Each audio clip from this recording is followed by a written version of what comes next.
Your body started preparing for your death about a month before it happens, and it's been sending you signals the entire time. I'm not talking about some mystical sixth sense or paranormal premonition.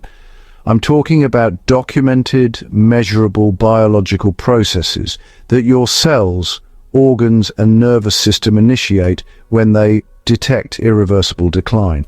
And here's what makes this unsettling. These signs are so subtle, so easily dismissed as just getting older or probably stress, that most people, and even some doctors, miss them completely until it's far too late.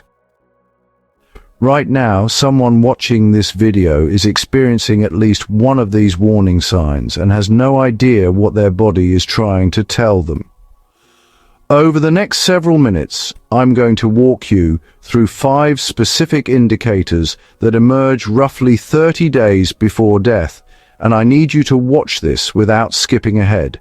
If you're short on time, bump the playback speed to 1.5 times, but don't skip sections, because each sign builds on the previous one. These aren't vague symptoms, these are precise, observable changes hiding in plain sight. And understanding them could give you, or someone you love, the most valuable thing in the world. Time to prepare, to reconnect, to say what needs to be said. Sign 1. The thermal shift. Let me start with something that seems completely innocent. Your hands and feet get cold, not just chilly because you forgot your socks. I'm talking about a persistent coldness that doesn't respond to blankets, hot showers, or sitting by the fireplace. Your fingers turn pale, almost waxy, and when you press on your fingernails, instead of the color returning in 1 to 2 seconds like it normally does, it takes 4, 5, maybe 6 seconds for the pink to come back. Here's what's really happening. When your body senses that multiple organ systems are beginning to fail, it makes a brutal calculation. It starts rationing blood flow. Your brain, heart, and lungs get priority, and everything else, your extremities, your skin, your digestive system, gets deprioritized. This process is called peripheral vasoconstriction, and it typically begins around 30 to 40 days before death, though it becomes most noticeable in that final month.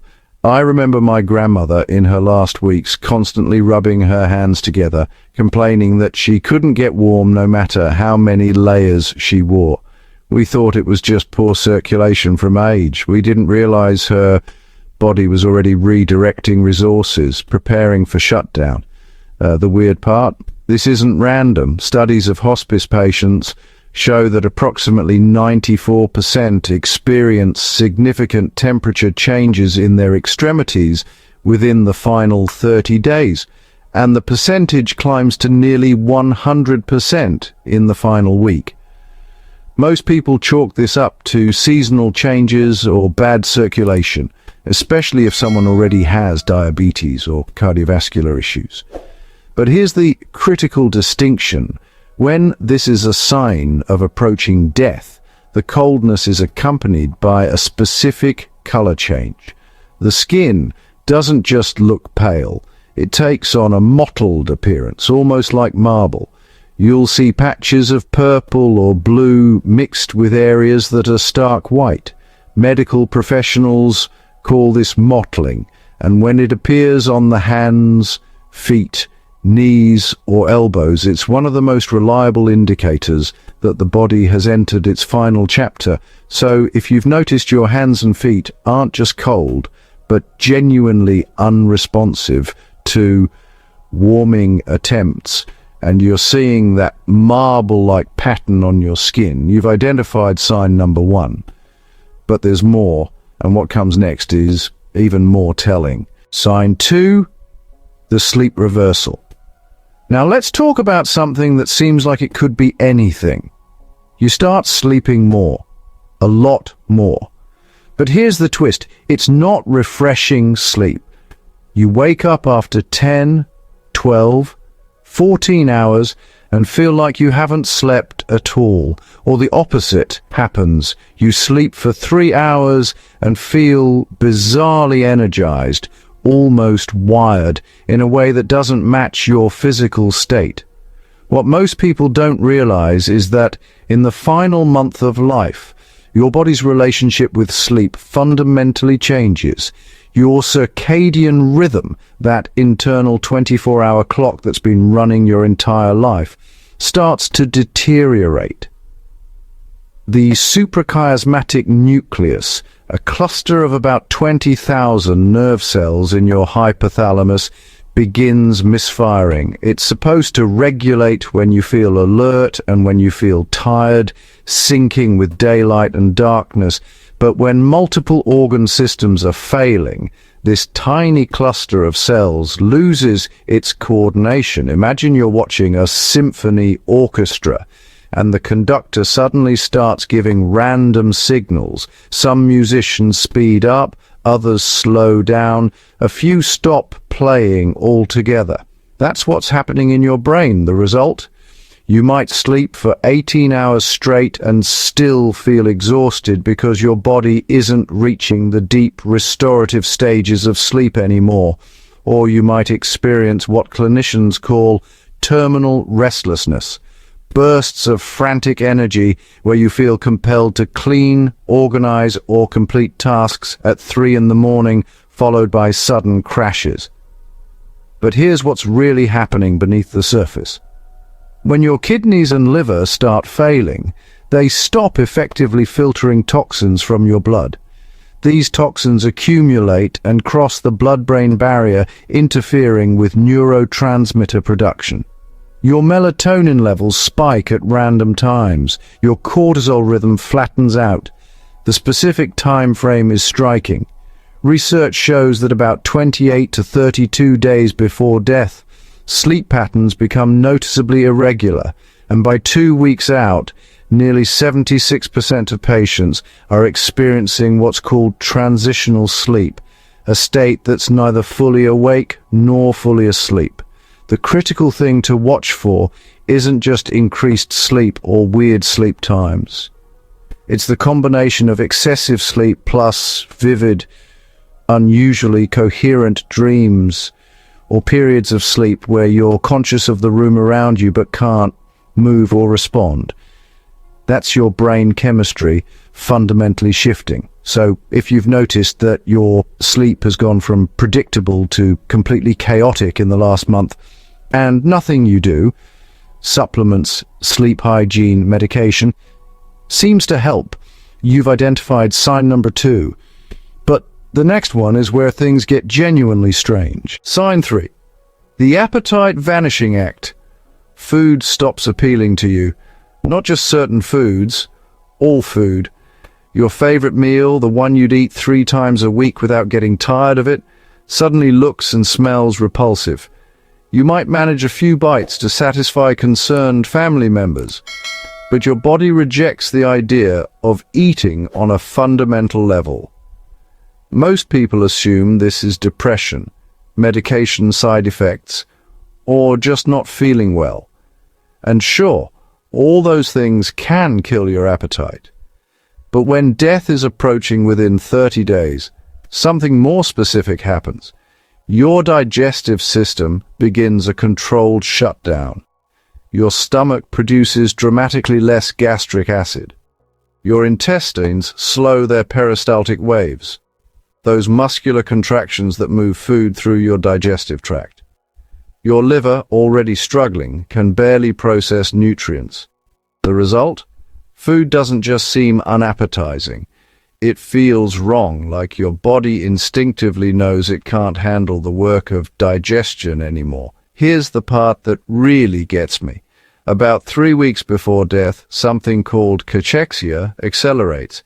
This is different from regular weight loss. Cachexia is a wasting syndrome where your body starts consuming its own muscle tissue for energy, and it happens even if you do manage to eat. Your face becomes gaunt, your clothes hang loose, and you lose weight at a rate of 1 to 2 pounds every few days. What's happening is your metabolism has shifted into a catabolic state. breaking down instead of building up. I need you to take a moment and really hear this. When someone is in their final month and they stop eating, forcing food rarely helps and often causes more distress. The body isn't refusing food out of stubbornness or depression. It's refusing food because the machinery required to process that food is shutting down. Trying to push nutrition at this stage is like trying to fuel a car when the engine's already seized. The specific marker to watch for is this. Within about 25 to 30 days before death, people often experience what's called anorexia of aging or terminal anorexia. They're not hungry, they don't think about food, and when they do eat, they might experience nausea, vomiting, or extreme bloating from even tiny amounts. Combined with this, you'll notice they start refusing water or taking only tiny sips. When someone stops asking for food and stops feeling thirsty, that's the body redirecting every available resource away from digestion and toward keeping the heart and lungs functioning for as long as possible.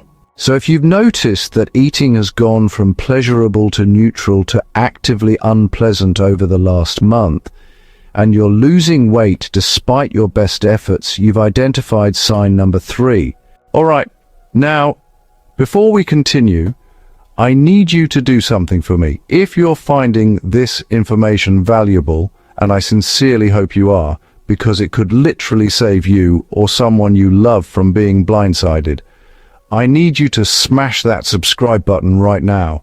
This channel exists to share the medical truths that don't always make it into casual conversation, the patterns that even some healthcare providers overlook. By subscribing, you're ensuring you'll catch the follow-up to this video, where I break down exactly what to do if you identify these signs in yourself or a loved one. Don't just watch and forget. Subscribe so this knowledge stays with you. Now let's continue, because the next 2 signs are the ones that genuinely shocked me when I first learned about them. Sign 4.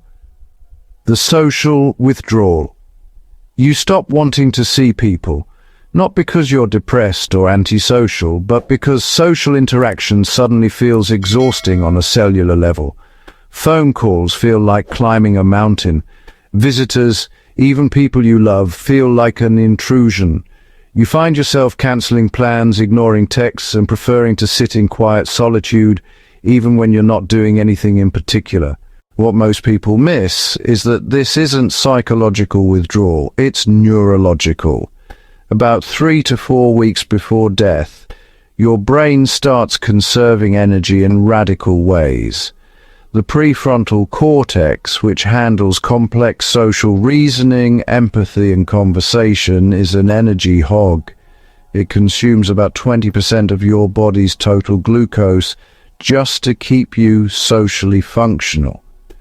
When your body detects systemic failure, it makes another brutal calculation. Social processing is expendable. Imagine your smartphone battery is at 5%. What does it do? It disables background apps, dims the screen, turns off vibrations, anything that drains power unnecessarily. Your brain does the same thing. It starts powering down non-essential functions, and unfortunately, social engagement falls into that category. The specific pattern looks like this. First, you stop initiating contact with friends and extended family, but you still respond when they reach out. Then you start giving shorter responses with less emotional engagement.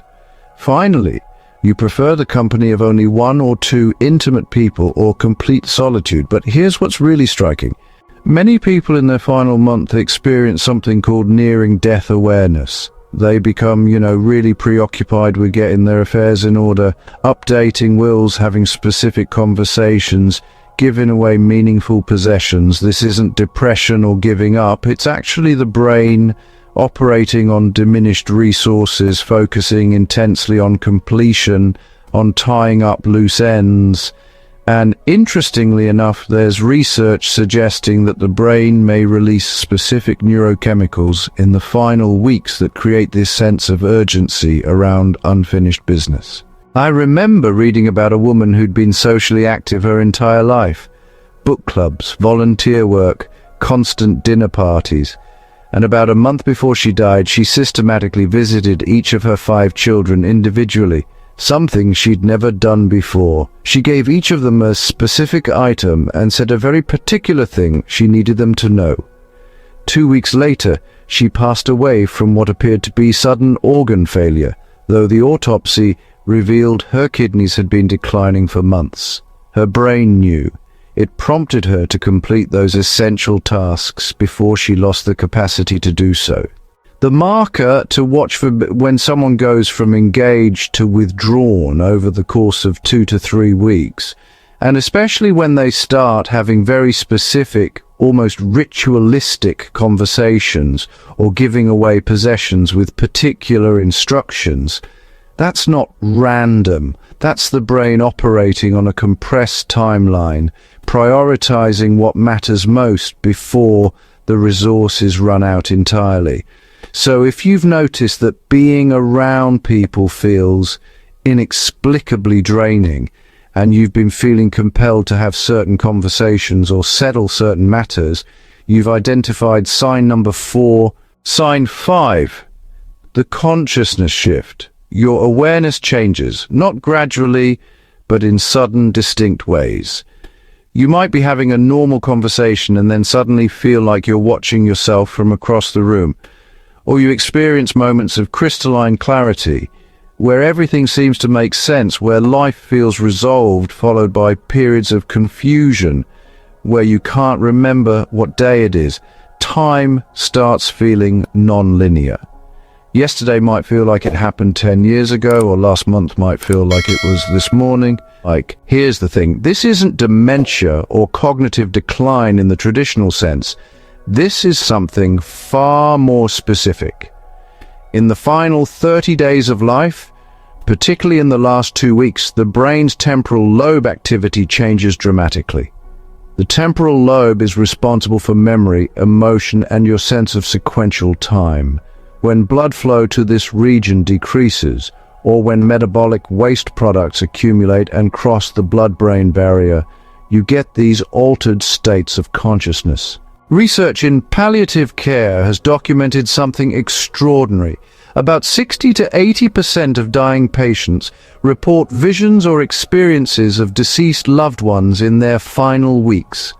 They'll talk about seeing their mother who died 20 years ago, or their childhood friend, or sometimes people they don't recognize but describe in vivid detail. Traditional medicine wrote this off as hallucinations caused by medication or oxygen deprivation. But here's what's genuinely bizarre. These experiences have consistent patterns across cultures, ages, and types of illness. They're not random hallucinations. They're structured, meaningful, and often bring profound comfort. What's happening neurologically is this. As your brain's executive function weakens, the barrier between conscious and subconscious thought becomes more permeable.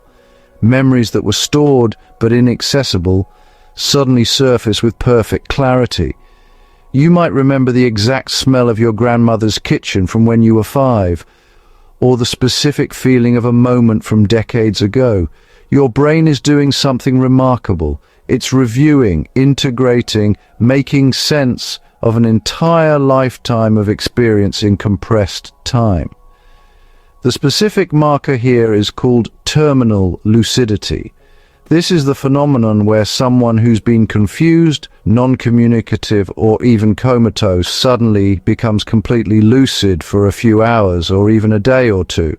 They're articulate, present, fully themselves. Family members think it's a sign of recovery, that they've turned a corner. But what's really happening is the brain is having one final surge of organized activity before the shutdown completes. This typically occurs within 3 to 7 days of death, and it's one of the most reliable and most heartbreaking indicators that death is imminent. So if you've noticed that your perception of time feels strange, that you're having unusually vivid memories or experiences that seem more real than your current surroundings, or that you're fluctuating between deep clarity and disorientation, you've identified sign number 5. And here's where we need to talk about what this all means. Let's bring this together. We've covered 5 specific signs: the thermal shift with mottled skin, the sleep reversal with erratic patterns, the appetite vanishing with rapid weight loss, the social withdrawal with unfinished business, and the consciousness shift with temporal distortion. These aren't vague symptoms. These are measurable, documented biological processes that your body initiates when it detects irreversible decline. But here's what I need you to understand. Recognizing these signs isn't about fear. It's about awareness, dignity, and, well, time. If you're identifying these patterns in yourself or someone you love, you actually have something incredibly valuable. You have the opportunity to act. That might mean having conversations that have been put off for years. It might mean seeking palliative care that focuses on comfort and quality of life rather than aggressive interventions.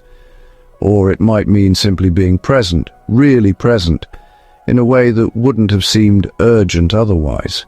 Here are your 3 practical next steps. First, if you're recognizing multiple signs, document them. Write down when they started, how they've progressed, the specific details. Bring this information to a physician, but more specifically, ask for a palliative care consultation. Second, have the conversations that matter. Don't wait for the perfect moment or the right words. Say what needs to be said while there's still clarity and energy to receive it.